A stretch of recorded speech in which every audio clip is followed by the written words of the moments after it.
club for your radical hospitality. You know, if you're a Quaker, you know the R in the word grace stands for radical hospitality, and I appreciate the hospitality that's always been extended to me over the last several years. When I first started speaking at this club, I was in the minority party in the North Carolina General Assembly for 6 of those years. But it was an honor to be able to come down here and explain, you know, what I was doing and why I was doing it, which I think has had an impact on North Carolina.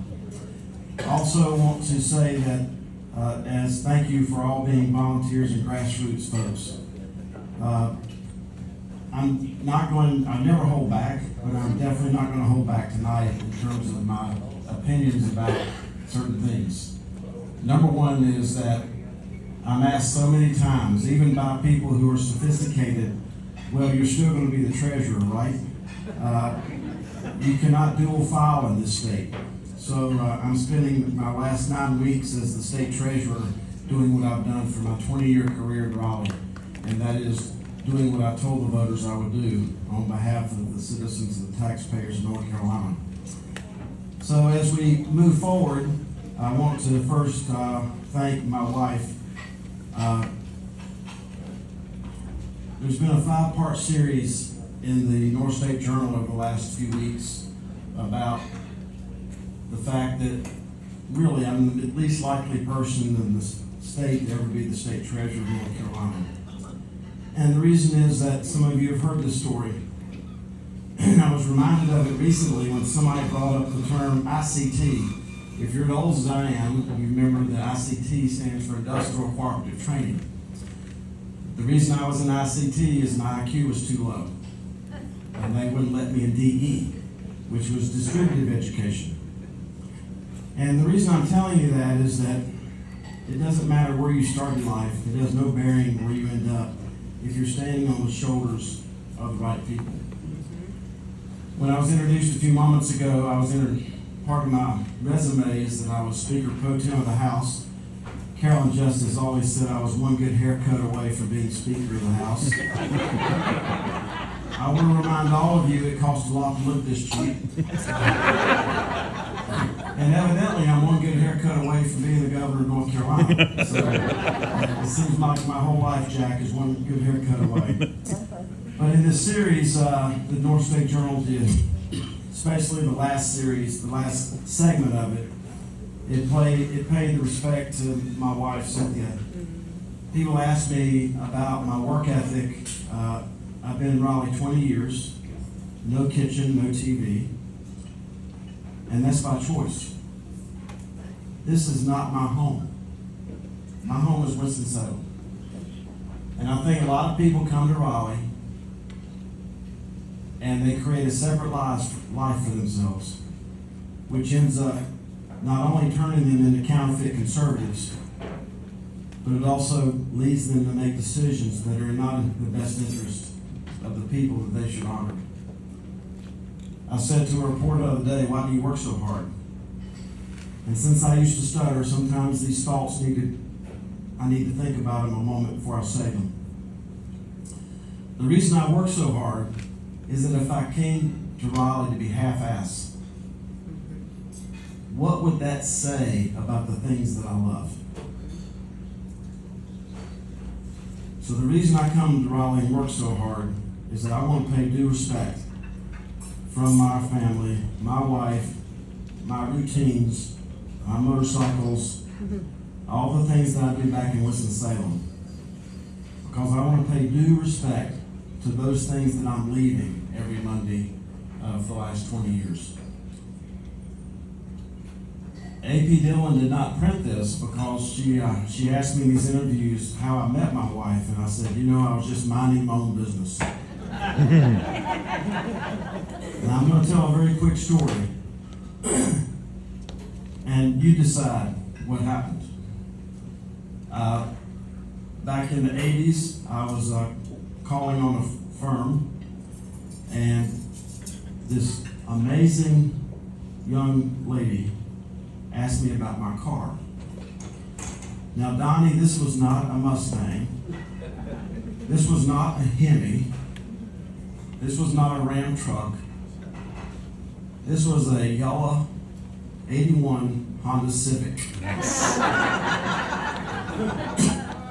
So y'all decide who made the first approach. When a girl asks you about your Honda Civic, maybe there's a little bit of chemistry there. But I say that because, as many of you know, I've described Cynthia as the most beautiful 250-year-old woman you've ever met in your life. Those of you not heard that line, it's because every day when she goes to work, she works at Old Salem. So she wears a period uniform of 250 years ago. And I also say that because in addition to being an incredible wife, mother, friend, and as I said in the North State Journal, there's some things in life that are so beautiful they do not have to draw any attention to themselves. They just are. And that's what she is. When Cynthia does anything for you, you can taste it because she's a great cook. You can hear it because she's in 4 different bands. You can see it because she's an incredible artist and a museum educator. The things that I've come to talk to this club about over the last 20 years are kind of invisible. Things that need to be fixed, but nobody quite knows how to do it. So that's where my blue-collar background and my training as a motorcycle mechanic came in handy. I also say that because it's important that as this club and this party moves forward, that they understand the basic meaning of a few words. The last 2 letters in the word Jesus is pronounced us. The last 4 letters of the word American is pronounced I can. The root word of conservative is to conserve. And the root word of liberal is to liberate, which means to set economically free. We cannot build the Republican Party of North Carolina by telling people who to hate. I'm not a part of that. Because it doesn't matter if you turn your spigot off when you brush your teeth, or like some of you do, because I've seen you raise your hand before, you cut that toothpaste in 2 to get that last little drop out when that toothpaste thing is ending. Every single person in this state is conservative in some way, shape, or form. And it's our responsibility as the Republican Party not to be counterfeit conservatives and meet people where they are and talk about conservatism and how that can lead to upward mobility and joy of achievement in their life, the way it has for me.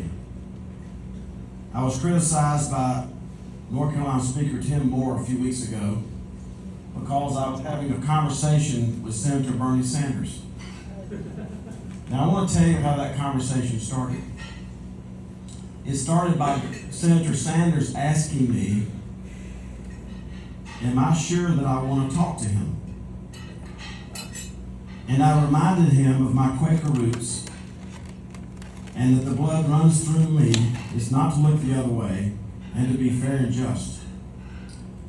And when we have a particular weight loss drug in this state that costs nearly $1,200 a month, and it costs $100 in England, what I described to Senator Sanders is that the reason I'm talking to you is that I'm a conservative and you're a liberal. And until people can save money on drugs, drug costs and healthcare costs, they're never going to get the economic upward achievement that they deserve. The second thing that I told Senator Sanders is that as a conservative, the reason I'm talking about this topic and the reason I'm talking to you about this topic tonight is that we have a drug tax. If I ask for you to raise your hand if you think the United States of America should be paying for all the expenses of NATO, I'm sure most of the people in this room would raise their hand. When we have a drug, this drug, Wegovy, which sells for $1,200 retail for those that teach, protect, and serve in this state, and people in England can buy it for $100, that's a drug tax. So the reason I'm talking to Senator Sanders is simply this. This is the second thing I told him. And that is that it doesn't matter what you're running for in this room, or what candidates that you're supporting across this county, if you, at any level of government, if you're unwilling to talk to anyone about how to actually solve a problem for the people of this community, this state, this country, if you're unwilling to do that, you should resign. Right, Donnie? Because nobody has a monopoly on all the good ideas. And I want to tell you, we have some serious problems facing our country. This NC lapel pin stands for nothing compares. I wouldn't trade places with any other state treasurer in the United States based on the General Assembly who balanced its budget, lived within its means, created surpluses, and gave me the tools that I need, as you've already heard about a couple of times, to pay off $2.8 billion of unemployment debt and build nearly a $4 billion surplus. But we still have some major challenges. And the reason I'm saying that is that it's true. And as conservatives going forward, we need to talk about what is true. The reason that my public service is ending is that I was not selected. I've said this publicly. We have selections, sometimes in Republican primaries, that are then followed by elections. I was not selected by the former president. I was not selected by Mike Watley. I was not selected by Phil Berger or Tim Moore to be the governor of North Carolina. You have to ask them that, why that is. But I also get asked, why did I give up being the state treasurer of North Carolina? And the answer is biblical. The biblical answer is, in the book of Mark, it says to get out of the boat. Don't be comfortable. If you think you've got something to offer that can fix DMV, that can fix foster care, that can fix DOT, that can fix the DOT, and all these other agencies that start with D that report to the governor of North Carolina, it's our biblical responsibility, no matter how comfortable we may be in the current elected position we have, to get out of the boat. And that's what I did. So as I move forward and my time is winding down, I just want to end where I started. And that is to say thank you. Because it's the grassroots, the people who are represented in this room, who put the yard signs together, who stand out in the rain, and who do all the things on behalf of these candidates. The last thing that anyone in this room needs is a counterfeit conservative. Tell people what you're going to do, and then if you get new information, or a better way of looking at old information, you have a responsibility to go back to the people who elected you and tell them about this new information. It's a pretty simple way to live, actually. And I'm saying that to you because the other reason that I ran for governor is I'm tired of losing. We, as I've said before, I think that this year was the last opportunity to elect a Republican governor in my lifetime. I do not say that emotionally. I do not say that politically. I say that mathematically. We are not the number one. We're not the number two. We're the number 3 party.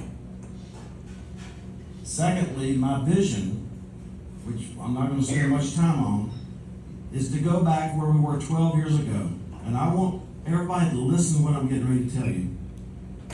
12 years ago, Pat McCrory won Wake County, Forsyth County, and Mecklenburg County in a general election. Look it up. Now, whatever you think about Governor McCrory, that's your business. But the fact is that we had a real opportunity to Floridize North Carolina, where Governor DeSantis won Dade County by 20 percentage points. We had the opportunity to do that. And the reason we had an opportunity to do that is because the majority of people in North Carolina are conservative. And we have to meet them where they are and explain to them what conservatism really is. So, the other question I get most often is, what am I going to do next? What I'm going to do next is I'm going to focus on making sure that God is happy with me, my family is happy with me, and my motorcycles are happy with me. In that order. And I say that because those who have been in public office for a long time know that this business has a way of putting individuals and things between you and God. Nothing should be coming between us and God, especially our thoughts between our ears. So that's what I'm going to be focused on. I'm keeping the public first for the next 8 weeks, and we continue to work to finish strong. I want to say that I was honored to be asked to come out here tonight.